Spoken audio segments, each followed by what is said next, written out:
being powerful to me means that I am kind of Robin Hooding it. And not that I'm robbing anything, but just that I'm making sure that I'm part of making things more equitable and that I'm really thinking about the folks who may have been kind of forgotten along the way or the system hasn't been caring for. That's Jasmine Carey, and this is the Powerful Ladies Podcast.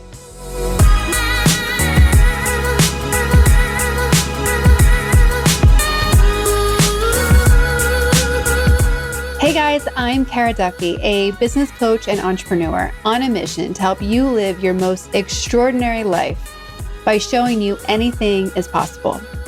People who have mastered freedom, ease, and success, who are living their best and most ridiculous lives, and who are making the biggest impact, are people you often haven't heard of until now. Throughout time, humans have been in search of the secret to life.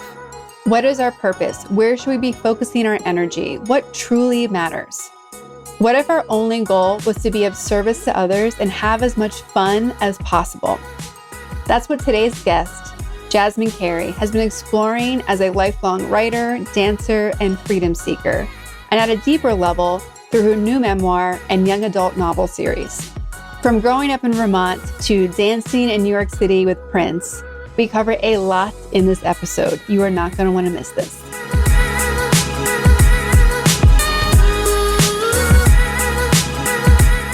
Welcome to the Powerful Ladies Podcast. Thank you so much. I'm happy to be here. Let's jump right in by telling everyone your name, where you are in the world, and what you're up to. My name is Jasmine Carey. I am looking out the window at palm trees. I live in Venice in Los Angeles, California, although I grew up on the East Coast. And I'm a writer and a teacher. And so I am exploring both of those in currently unconventional ways for me. What areas do you write about or teach about? So I am really, really interested in neural pathways and the ways that our brains develop and the ways that we, from childhood to adults, shut some things down that I think we should leave open. And so I, for many years, taught creative writing and a lot of experiential learning, youth development, holistic practices, how as a young person to really empower yourself. And then moved into really just the last 5 years teaching adults as well. I teach meditation, I teach mindfulness. And again, as much as possible, just to spark creativity in people, spark sovereignty in children and adults, and have people see that we're supposed to be having a really good time on this planet. How did that message get deleted as we have evolved as humans? Great question. I think it is very much culturally taught out of us. I've been a teacher for I first started teaching in 1991. And so I've had a long arc of watching our educational system, watching our children and how they're being impacted and how the world is shifting and our education system is not doing much to catch up. And so I think that, again, we really teach it out of them. I don't like to make my children raise their hands. I don't like, I believe we do some wing clipping, which we would do much, much better to be teaching them how to fly and ourselves. Yeah. I recorded a podcast earlier today because I usually record a bunch back to back. And we had this great conversation about how, where did we as humanity lose this idea that we can create whatever we want, that anything really is possible? And we talk a lot about in this country currently about how we're divided, either divided politically or by race or by gender. And, there's a shift happening towards the big divide of who has and who doesn't have, especially with home ownership. But we're missing that piece of who knows you can create anything and who doesn't think you can. And I think if we really looked at all the different demographics and where are people aligned or not aligned, that question would actually reveal a lot about how people feel about society today. Absolutely. Absolutely.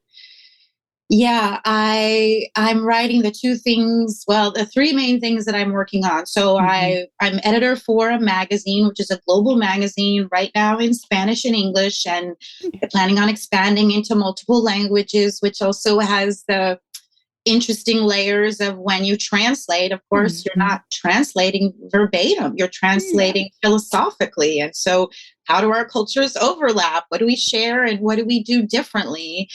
And it's an entrepreneurial magazine. I absolutely love it. It's much, I imagine, like this platform, really dedicated to giving voices to the Mm-hmm. voiceless, making sure that we are really widening whose voices we hear, whose stories we get to hear. Mm-hmm. And then I'm also pretty deep into a fictional, fantasy based, but growth mindset young adult series. Very cool. And it's kind of based on Abraham Hicks. Well, it's based Yeah. on the law of attraction, Mm-hmm. but it's really made into like fantasy for children in a way that I think that they will totally get. They already are Mm-hmm. living it, it's Yeah. just really cementing it for them. And then I'm finally working on my memoir. So I have three huge writing projects going on simultaneously, but to me, Mm-hmm. they all speak to, sharing stories and how much Mm-hmm. stories are the ways that we're going to bridge these gaps. I know for me, when sometimes I meet people with different opinions than me, different lifestyles, just something that I need to reach harder to understand. When I hear it told in a narrative way about their story, then it really comes to light for me. And so Yeah. I'm interested in being a catalyst for that happening as much as possible. I think the Great Divide is a lot of smoke and mirrors, and a Mm-hmm. lot of it's intentional, tactical division. I don't believe it actually exists as much person to person. No, traveling the world and having clients in all different places and talking to people on this show from all over the place, there's so much alignment.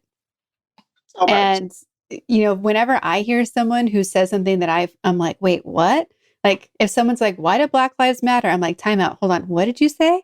And then I'm like, how did you get there? Like, this is so interesting to me because I totally disagree. And I'm so curious how you are so far from where I am. Like, Absolutely. because I don't believe there is actually that gap. So, like, what was the one thing that moved you over there? Because I just want to understand how you got to that perspective, even if I don't agree with it, because, like, wow, like, how'd that happen? Exactly. And then also we can deconstruct it. I'm Mhm. adopted. I was Yeah. adopted by white people as an infant. I'm mixed race. I grew up Quaker in Vermont. So I grew up with like all white people. Yeah. And I've had a lifetime of navigating conversations Hmm. and understanding a lot of perspectives. I get to peripherally be in Hmm. almost any situation. I'm not Yeah. necessarily an insider, but I can Hmm. kind of go anywhere. And therefore, I kind of feel like Robin Hood to then come back with just messages and be like, I Hmm. promise you, everybody wants the same things. I Yeah. promise you, we all want our children safe.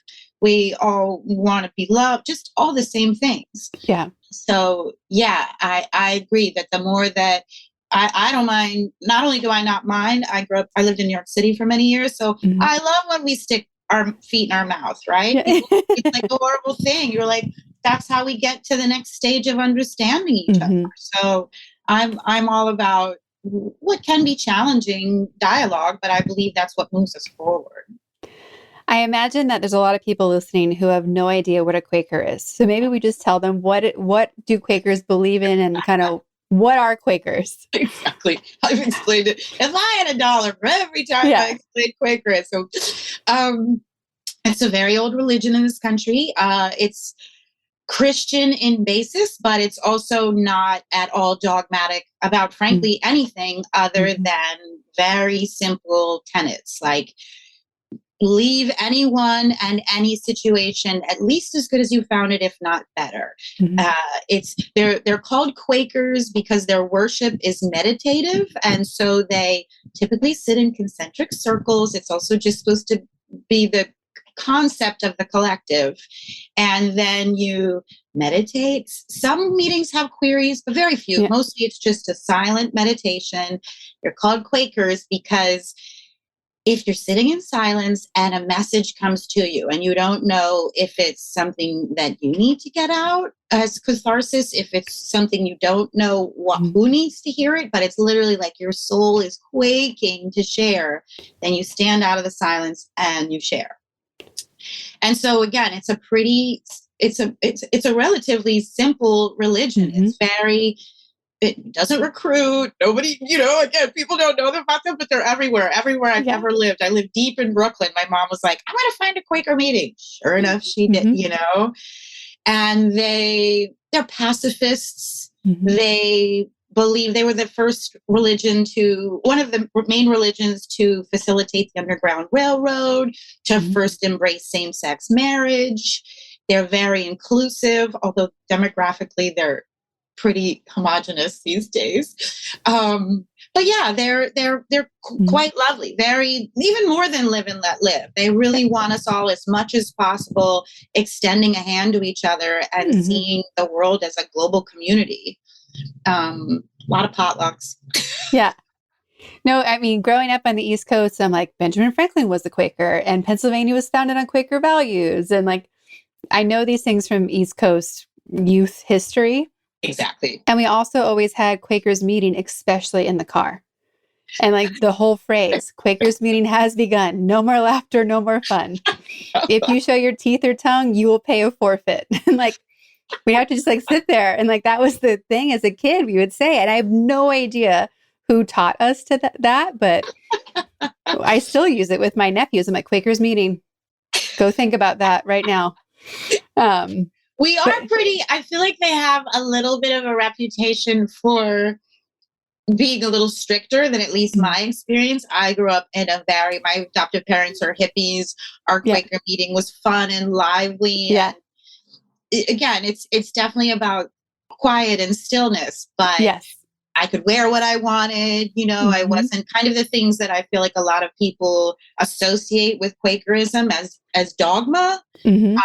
It wasn't like that in my experience. No. Well, like I personally relate as like a Chubu, like a Christian Buddhist, which I'm stealing from 10% Happier when he's like, I'm a Jubu. And I'm like, oh, that's great. I'm stealing that.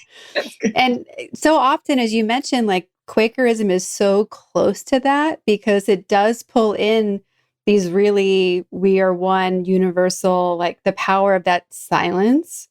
Absolutely. And like having that pause in a day, like, holy smokes, like, we know how important meditation is today, neurologically and scientifically, and that's kind of starting to emanate out. But to just be in a community where you honor a pause, I think that's life-changing from what standard Western approach to life is. Absolutely. Agreed. I was adopted as an infant, so I'm an interesting study in nature versus nurture, especially because I had a very unusual nurture situation. And so one that, it's pretty easy to see some correlative effects that probably wouldn't have happened had I grown up in the city and not on a dirt road with Quakers. But I definitely know that it has a grounding to it that I believe has served me incredibly well throughout my life. And that I believe would serve everyone. Not that I think that Quakerism is the message for everyone at all, but just the ability to make sure that you have some silent grounding in your life. Yeah. And to be comfortable being silent around others. Absolutely. Yeah. I mean, exactly. It's like, sometimes it just needs to be like, no, just quiet right now. Thank you. Exactly. Mm-hmm. We all fill the space so much. Me too. I have motor mouth, but yeah, it's good to remember that silence has a lot of answers as well. Yes. So if we look back at 8-year-old you, what did she want to be? What did she think she'd be doing today? And how close to that or in contrast to that are you today? love the question. I feel like she's with me all the time. Mm. I kind of always, I believe I'm fortunate in that I kind of always knew what I wanted to do. I feel like I wanted four things. I wanted to write. I was already a writer. I wrote copiously even before I started school. Dream journals, poetry, everything.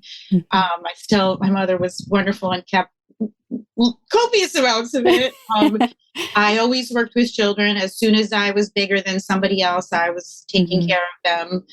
I wanted to be a dancer. I always wanted to be a dancer. And then I was really addicted to freedom, and again, hippie parents. And so I think they did a very good job of curating that in us. We, ran in the forest all day.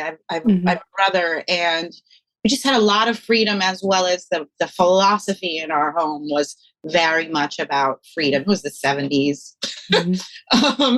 And so, yeah, I think my name was actually Heidi. My parents named me Heidi. I changed it when I was 22. So little Heidi, I think we're pretty close. She was adventurous. She really wanted to get out and see the world, and was a motor. We'd already lived in Europe for years. I knew multiple languages. I knew I wanted to make sure to see lots of different kinds of people. And yeah, I would say I'd say she's probably sitting right here. Yeah. I never felt very far away from her. And I think also much exemplified by being able to be with children forever. I'm 53, and people's reception of me is nothing like that energy. My own is nothing like that. And so I feel pretty connected to 8-year-old. And what made you change your name? I actually only planned to change my parents divorced when I was very little. Very estranged relationship with my father. I didn't like his last name. We're not biologically related. So by the time I was getting high school, I was already casually using my mother's last name, which was my middle name. And then right after college, I skipped my college graduation in Vermont to pack and move to New York City. And I was like, this is the perfect time to change it. Like, this is the perfect time. I'm starting a new life. I went to court in my little small hometown. You have to, go before a judge. And on the spot, I was like, you know what? I'm going to change my first name too. And I thought of Jasmine over the years as a possible name for a child of mine. But I was like, I don't know. Maybe I'll never have a daughter. I'm going to take it. On the spot, I changed it. I just kind of moved it over. Heidi became my middle name. Carey became my last name. I dropped the last one. I added Jasmine. And everybody switched pretty quickly. Yeah. My grandmother held out for a long time. But it was a pretty easy transition. And again, because I was, I moved to New York City and I knew one person. So yeah. Well, I feel very Jasmine and Heidi. I like both. Yes, you occur to me in this initial meeting as way more Jasmine than Heidi. Yeah. I like both. Little Heidi's funny too. She used to wear lederhosen. I mean, I have a dirndl at home, so I understand. You do? Nice. Me too. Yep. We lived in Europe when I was little. So yes. Yep. I had. You had to. I lived in Germany. If you didn't have a dirndl, what were you supposed to do? What were you even doing? Yeah. Plus, I mean, if you're gonna get one, get the real one. It's amazing. Exactly. Yeah. I actually saw a woman in New York. I was in New York 2 weekends ago, wearing the lederhosen sweater. And I could tell that I'm like, that is a boy's youth sweater she's wearing. There's no way that would be a regular size, but that's definitely the sweater that goes with lederhosen. Like, where did she get that in New York City? Exactly. Yeah. She probably great home in Germany. Yeah. It was great. But coming back to you and what it means to be powerful to you, I'm really curious what people think of the words powerful and ladies as separate words. And what do those words mean when they're combined or next to each other?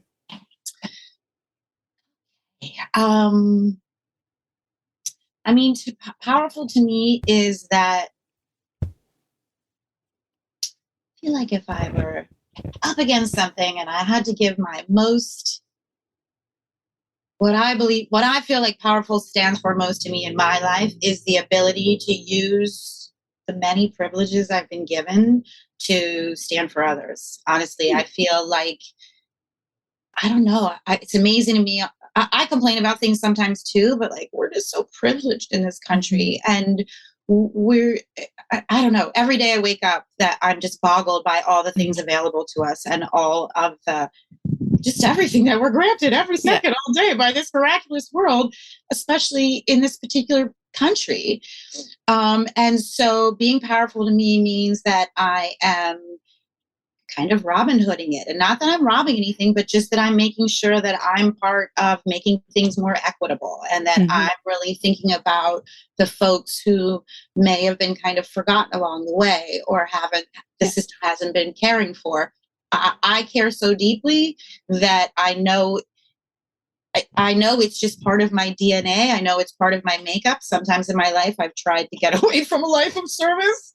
I always return, and so, and with ladies, I mean, women, female power is just so incredible from everything. I don't have children. I never had children. Most of the women in my life have. And that alone is like, are you kidding me? Like, we bring every single human walking around, a woman grew. Like, that's just, that alone is incredible. And to me, we're kind of like the organ of the heart, that so many of our physical organs have a particular physical function. Amazing, and keep us alive and all of that.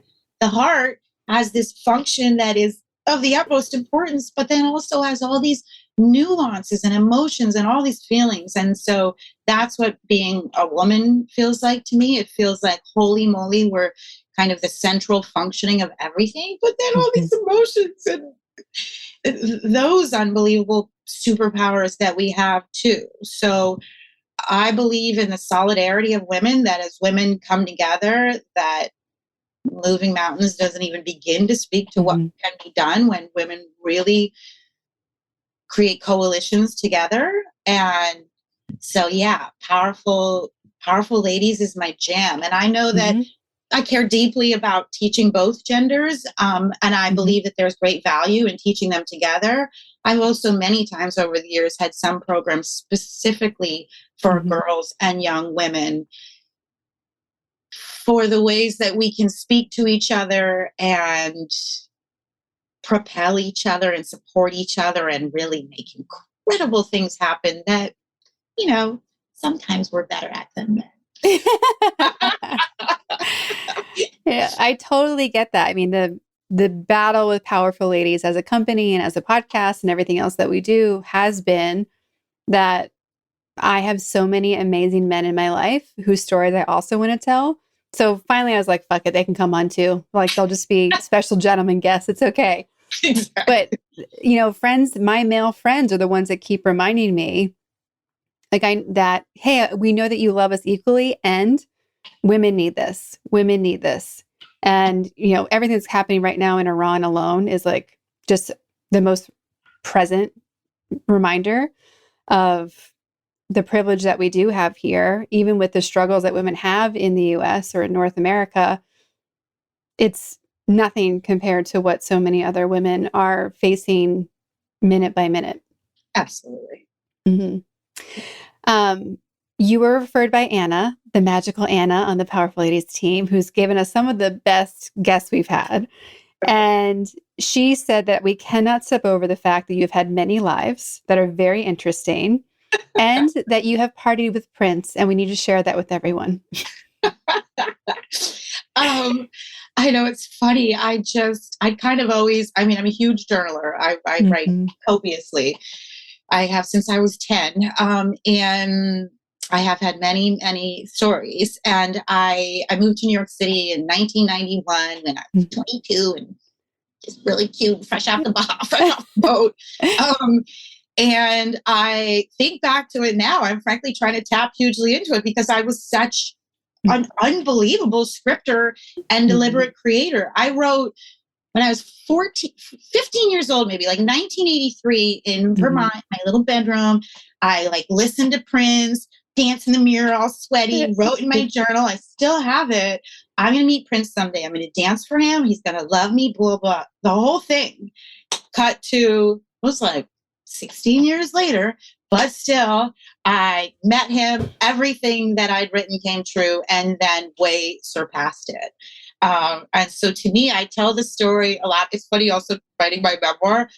There's a lot of famous people. There's a lot of like my girlfriend who kind of convinced me to do it, who's just finished her own, has, you know, she's going through the legal team about how many names you have to change and all this stuff. And I was like, oh my God, I can't even think about. I'm happy. I mean, I'm so sad that Prince has passed, but I'm happy that maybe I'll get to tell the story because of it. But it was really, I wrote that particular time. We met, we spent like a day and a half. It was 2 different nights. He sang happy birthday to me. I'll tell you this story if you want.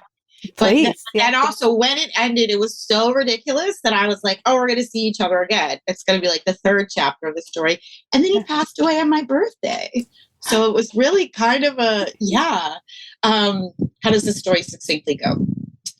We were dancers. We were very spoiled. We were out all the time. We were young, beautiful things. I went to a club that I usually went to. My best friend was already there. She's in VIP, and there's like extra VIP set up with Prince right there. And so she's like, come on, let's dance. So we dance like little maniacs and very shortly get taken across the velvet rope. It was like 4 days before my 31st birthday. We sit with him. We talk with him. He's great. He's a little reserved. He doesn't seem super comfortable, you know, just kind of in a club scene. He says he's leaving pretty quickly. He takes my friend's number, calls his person, calls us like 20 minutes later and says, I want you and the birthday girl to come to the Palace Hotel. That's like, you know, where Michael Jackson stays, Madonna stays, and everybody stays. And so take a cab there. So excited. We get like led up the back, secret superhero celebrity elevator, get up to the top, get to his place, have to sign an NDA immediately upon entry. It's just him. We sign NDAs and I'm like, oh God. And then he is just, his person leaves, it's the 3 of us. And he was like the kindest, loveliest human. He didn't drink. He doesn't smoke. He doesn't do anything. He I'd never been starstruck. I'd met many celebrities at that point, and I was like, I mean, it was so hard I don't know if you ever saw Jamie Foxx's comedy bit about him, but like really a very surreal human. You were kind of like, oh, you seem a little different than the rest of us, you know? Yeah. And he served us breakfast. We stayed for hours. We played tic-tac-toe. He sang happy birthday to me. He was just absolutely lovely. He invited us to a party the next night. This little dated, but his party was with Q-Tip and Brandy. And so, amazing. I would love to go to that party. Sure. Right? And so the next night we got to the party. We'd invited other friends. We were all spoiled princesses. He wasn't there yet. The party wasn't that great. They had like VIP all for us, but none of us cared. I don't even like champagne, whatever. We were all starting to complain. Be like, where is he? He invited us and he didn't even come. And then he showed up with like a small entourage, not even big. And my friend, who is still one of my best friends, I call her my sister, whose ego like couldn't have fit in the Chrysler building at the time. And he came and sat kind of across the club from us. It wasn't big. And she's like, we're going to count to 10. So she counts to 10 and then she's like, everybody get your stuff, because he hadn't come to us, you know? And so we go like flouncing by him. And this is literally, I don't regret much in my life, but why didn't I just bail out of the line of ducks and stay? Like, I don't why. And so he gives me the look on his way by, like, what? And I was like, ugh. And we leave. His person calls us and says, hey, was somebody rude to you? What happened? Like, you know, he wasn't even Prince at the time. He was whatever that squiggly symbol was, you know? And he was like, he wants to know if you're okay. And is there anything he can do? That's so nice. Like, I know. And my friend was like, you tell him, I don't know who he thinks he is to make us wait. Like, whatever. And the guy's like, are you being serious? Like, is this a joke? You know? Right. She's like, no, you can tell him. Blah, blah, blah. And then, like, we all went out to eat and kind of everybody calmed down. And she was like, did we just diss Prince? And I'm like, so hardcore. Yeah. He invited, we were his guests. We were in VIP. We like stormed out. So then also I thought it was going to be, I was like, we're for sure going to run into him again because he's going to remember us. He's going to be like, oh, you too. The absolute most ridiculous little narcissist I ever ran across in my life, you know? But then he passed on my birthday. So it never happened. Yeah. Oh, well, but you have an amazing experience and an amazing story. It's terrible though. I play it with two truths and a lie with kids sometimes, but kids today don't, you know, they're like, what Prince? And I'm like, no, not. They're like, a Prince of where? And I'm like, no, Prince. Like, and they're like, who cares? It's not a Prince. And I was like, it's more important than that. It was the Prince. What else do you need? It doesn't go over. When you look at all your lives that you've had, you know, is there a tenet that you have had through life of intentionally choosing these different lives? Have you been chasing like, oh, if it's fun or if it's this, like, how have you been creating your extraordinary life thus far?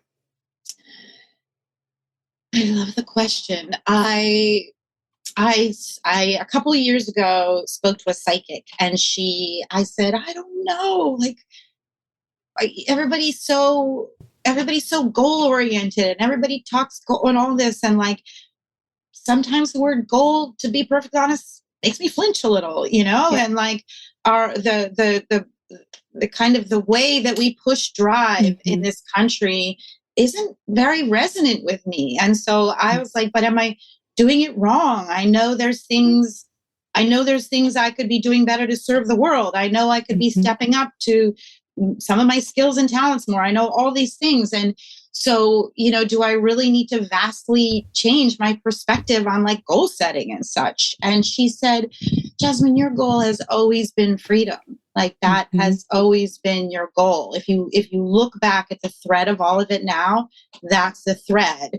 And if you look at it from that vantage point, you've always done a really good job of creating it. And so I mentioned to somebody the other day, another dating it thing, Toucan Sam. Do you remember Toucan Sam? I think it was yeah. Mm-hmm. And so, you know, you follow your nose. You just, and I'm currently, for maybe like the last 5 years, obsessed with Abraham Hicks and understanding deliberate creation more.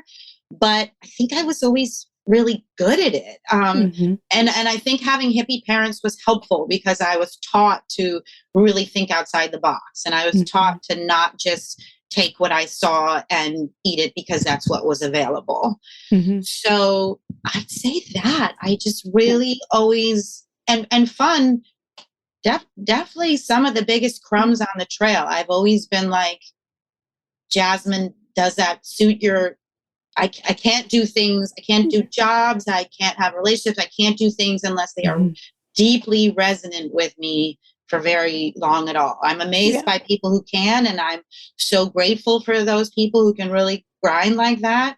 I'm not really built like that. And I would love to infuse others with also the rebelliousness to get away from it. So yeah, I would say I'm a big freedom seeker. I'm again grateful to be in a country, in a place where my freedom is in many, many ways protected and upheld. And so, yeah, I feel like if I wasn't living up to kind of what that can afford me, I don't love that word, but you know what I mean? Then I'd be doing a disservice, you know? Like, I always want to kind of wring as much as possible out of this thing. What a great playground we're in. Absolutely. You know, when I'm coaching people and they're trying to figure out what's next, I always have to ask them, did you write down fun? Like, which one's the most fun? Absolutely. And I can be very logical about choices and what we're doing and how we get there. I'm good at creating the roadmaps for myself and others. But I also know that I can't choose something if it doesn't feel right. It doesn't matter what the logic says. Like, here's the path to make $1 million. And I'm like, that looks horrible. I'm going over here. Exactly. Like, it's, there's so much more to life than, can I pay the bills? Am I doing, the right thing? And, Anna's been like, we've been working on like how to talk about the coaching I do, because that word rebellious keeps coming up. It doesn't necessarily fit, I think, with who I am and the vibe that we're giving, but there's a lot of fuck it in my coaching approach of, right. Why are we doing that? That sounds real dumb and not fun. Like, I don't even want to make a plan for that goal. Like, ew. Yeah. I'm a wordsmith too. And I think about, I sometimes use the word irreverent in relation to myself. But honestly, I if I truly broke it down, if I truly had the time to really with someone have a conversation about what I meant, I think it's reverence. Yeah. I think it's reverence for what matters. I think it's reverence for honoring that our souls want to have fun. I think it's reverence for saying fuck it to a bunch of the rules that are arbitrary and here to be obstacles, not actually openings, So yeah, I believe we're reverent when we're, I think so many adults, I've gotten it, I don't always speak the most professionally. I know it. There are lots of things about the way I present myself that people would be like, oh, you should, shift that to be a little bit more this. And I'm like, I feel like a lot of you have really forgotten what we're here for. Yeah. Yeah. We're really here to have a good time and enjoy each other and break bread together and dance together and bring up the children well. And fun is really central. Well, and there's been so often when we think we have to like show up, we're not showing up for ourselves to be more confident. We're showing up so people will actually listen to us. And you're like, that is on the long list of things that we do as human adults. It's on the list of waste of our time, space. I'm all for having a discussion about letting 5-year-olds run things because they got it and they don't have all the bullshit that we have. Exactly. Absolutely. Or the price for a day. Yeah. Yeah. Because they're just scared. Yeah. They're just scared enough to like not fuck things up. Right. Like they're just, yeah. But I would like to see at least what decor changes they would make in the White House. Exactly. Love unicorns. And How much have powerful women influenced your life? You've mentioned your mother. You've mentioned this best friend that's, I think I'm very intrigued about now. Like how have those women and other women guided you and supported you along your path? I feel very led by powerful women. I had 3 pretty negative father figures in my life growing up. So I definitely had a lot more positive mentorship from women. And my mother is, she's kind of a just unbelievable badass. She adopted me at 23. Who does that? Let alone, it was 1969. She's white. She adopted a child of color and did so intentionally. She's a documentarian. She's written movies. She's worked for the UN. She travels around the world every year. She's my biggest example of like how to absolutely forge a path where there has not been one before, but you just feel the knocking in your soul and you're like, she's been going to Mongolia for 23 years. Like, who does that? So I had her for sure. And then just all of my friends are strong women. I'm surrounded by incredible networks of women who, and even ones who aren't just caretaking families, but are really caretaking the world in different ways. They're doulas, they're journalists, they're doctors, they're, a variety of holistic positions that are supporting the collective. And even within Quakers, I was home this summer and I went to Quaker meeting, and there's all these sweet, 70s something, 80s something. We even visited on the mountain with my mom's friend who's like 97, still totally with it, talking about Vermont politics. And so, yeah, I was fortunate to have a lot of examples of liberal, a lot of pretty progressive white liberal women, but again, a lot of education, a huge books always everywhere that I was, and a lot of allyship. I felt very fortunate. The male thing, father figure, has been something to fill in for me for sure. But in terms of what female role models, I feel like I've had a plethora my whole life. Yeah. How did growing up in Vermont and then spending a lot of time in New York City, how did those two locations imprint themselves on you? And what do you wish you could give other people that those locations gave you? It's actually how my memoir just started. When I was home this summer, I got asked to write a piece for our hometown paper. And I could write about anything I wanted. And I wrote about being a bridge. I wrote about, because for me, I literally almost love them equally. I couldn't live in Vermont, but in terms of the visceral ways that it makes me feel, I love being in the country. I love being barefoot. I love every season. I love pigs eating out of my hand. I mean, I am a country girl. I grew up on a dirt road with no TV. I'm a country girl. I am also such a city girl. I can't get enough of the streets. Literally, I love city life. I love diversity. I love it being as dynamic as it is. I love everything about it. Interestingly, my biological parents, my mother grew up in Vermont. My father was from New York City. And so I don't know if it's embedded in my DNA. But that was even when I wrote my piece about, was just having, when I talk to people when I'm home, especially this summer, like I ran into more people than usual, and people asked where I lived, and the absolutely horrified looks when I say LA. They're like, oh, did you lose a bet? And I'm like, no, it's actually really great. And also in New York City for years when I would go home, it's just very, such an unpalatable, just the whole idea of it. And so, and for people from the city too, I think they're like, what, that one horse boring town, and there's such beautiful things in both. And I think there's lessons within each that you can't get in the other place. And so I would love to have folks not that I think that anybody would necessarily do the exploration in the way that I did of both, but to just be open that, and especially as overlap are happening. And I mean, in my small town, it was really interesting to notice, because there are many moves prompted by the pandemic that wouldn't have happened otherwise, And so it's changing the landscape of the demographics, people who wouldn't necessarily come. And so for me, it would just be nice for people just be able to like really see the value in both, and hopefully like me, be able to get some of both, looking at stars at night with fireflies outside without like a locked door in sight.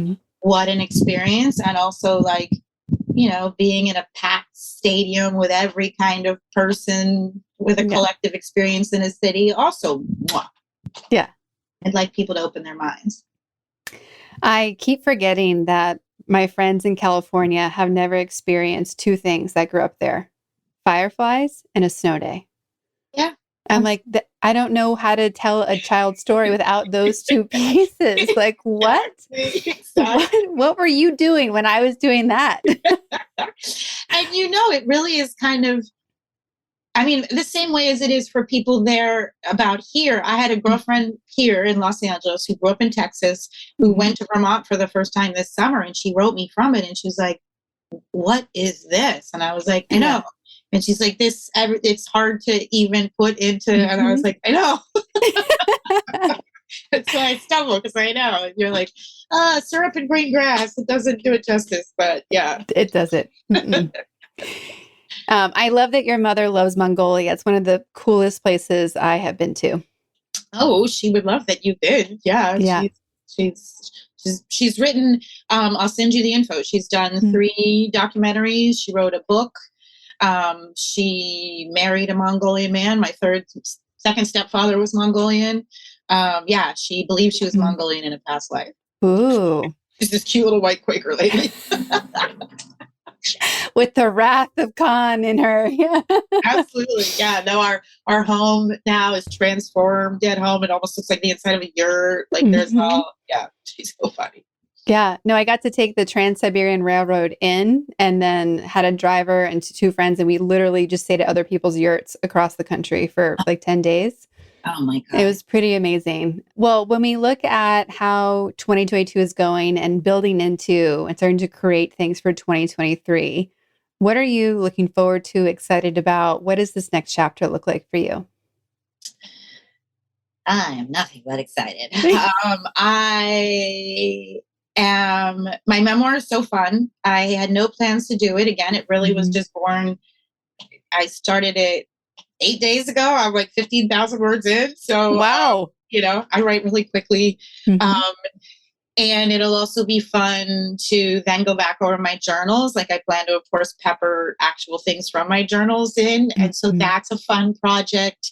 And one that my message in it is also still to have people see how much of a dichotomy exists within all of us, and to hopefully move past some judgments. Like if you learn a certain thing about a person and then it kind of colors the whole way you see them, and be like, oh my gosh, we're not 3D, we're like 1000D, So that's exciting, both as cathartic for myself as well as pretty excited. I got a lot of good stories.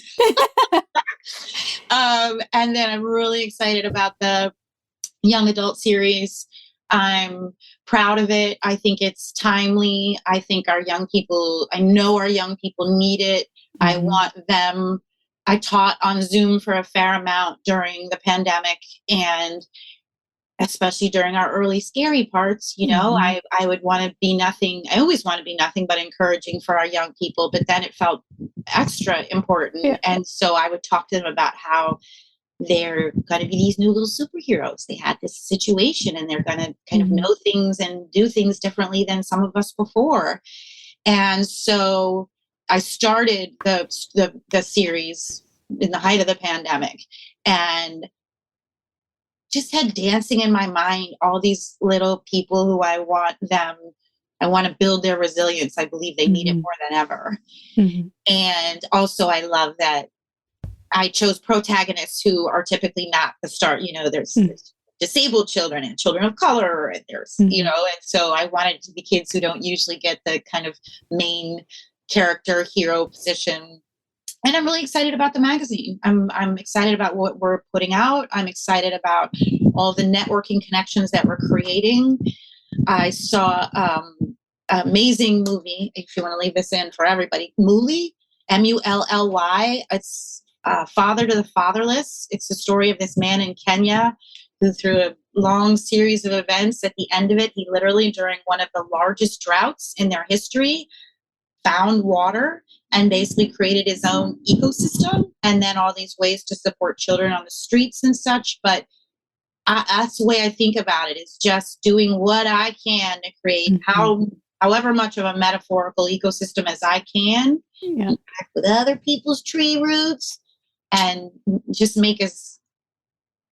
be as much as I can a piece of the puzzle that's helping move things forward for everyone to feel lighter, to feel more connected, and to throw off a lot of the trappings that are both dividing us from each other and from the way we're really supposed to be riding this ride. Yeah. Well, we ask everyone on the Powerful Ladies podcast where you put yourself on the Powerful Ladies scale. If 0 is average everyday human and 10 is most powerful lady you can imagine, where would you put yourself today, and where would you put yourself on average? Okay. I give myself an 8 today. I give myself I don't give myself higher because I'll give myself higher when I'm producing more, when I actually have books on the shelves, when I have things, when I have programs out there. Right now, I feel like I'm in a good period, but kind of a behind the scenes period. It's something where I'm not producing that much that's actually has output. And so when I get back to an output stage, I'll give myself higher. But right now I give myself an 8. And overall in my life, I don't think I really ever come in under an 8. I've always been remarkably brave and just I'm very willing to jump without a net, and I always was. So yeah, solid 8.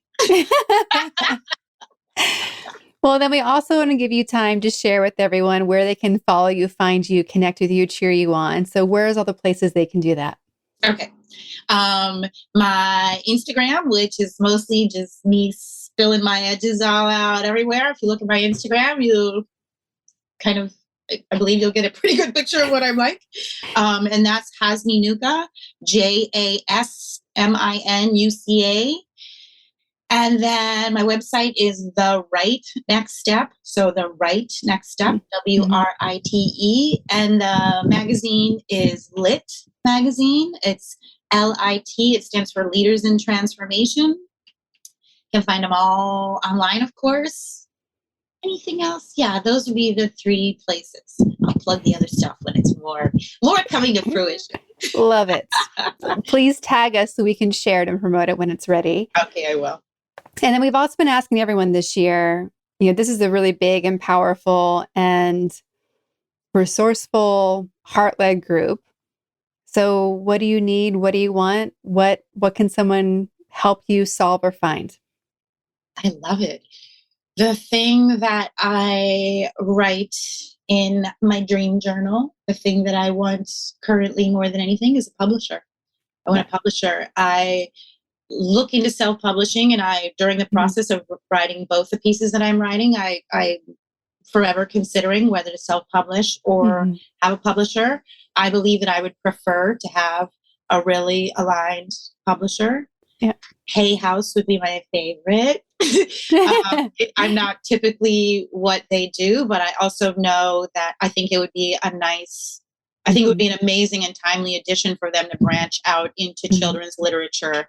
And usually they're self-help in a different kind of way. But I think by bringing in children's literature, we wouldn't do it in the same way as we would with adults. And so I would love Hay House. But really just a publisher that I feel aligned with and that I'm willing to put my 2 babies in their hands. Yeah. Well, I would also recommend looking at Chelsea Green Publishing. Okay. If you've heard of them. And then I also have a client who's an independent publisher who's amazing. So I'm happy to do an intro there too. Okay, that would be wonderful. And everyone else listening who send them your way.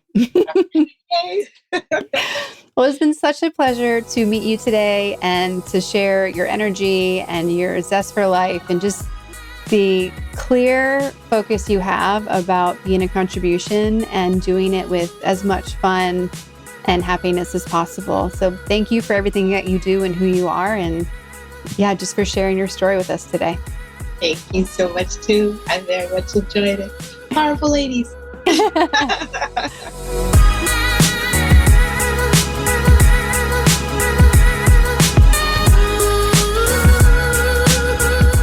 All the links to connect with Jasmine are in our show notes at thepowerfulladies.com. Please subscribe to this podcast wherever you're listening, and please leave us a rating and review. They're so useful in helping us find new, amazing listeners like you. Come join us on Instagram at Powerful Ladies. And if you're looking to connect directly with me, please visit karaduffy.com or find me on Instagram at Kara_Duffy. I'll be back next week with a brand new episode. Until then, I hope you're taking on being powerful in your life. Go be awesome and up to something you love.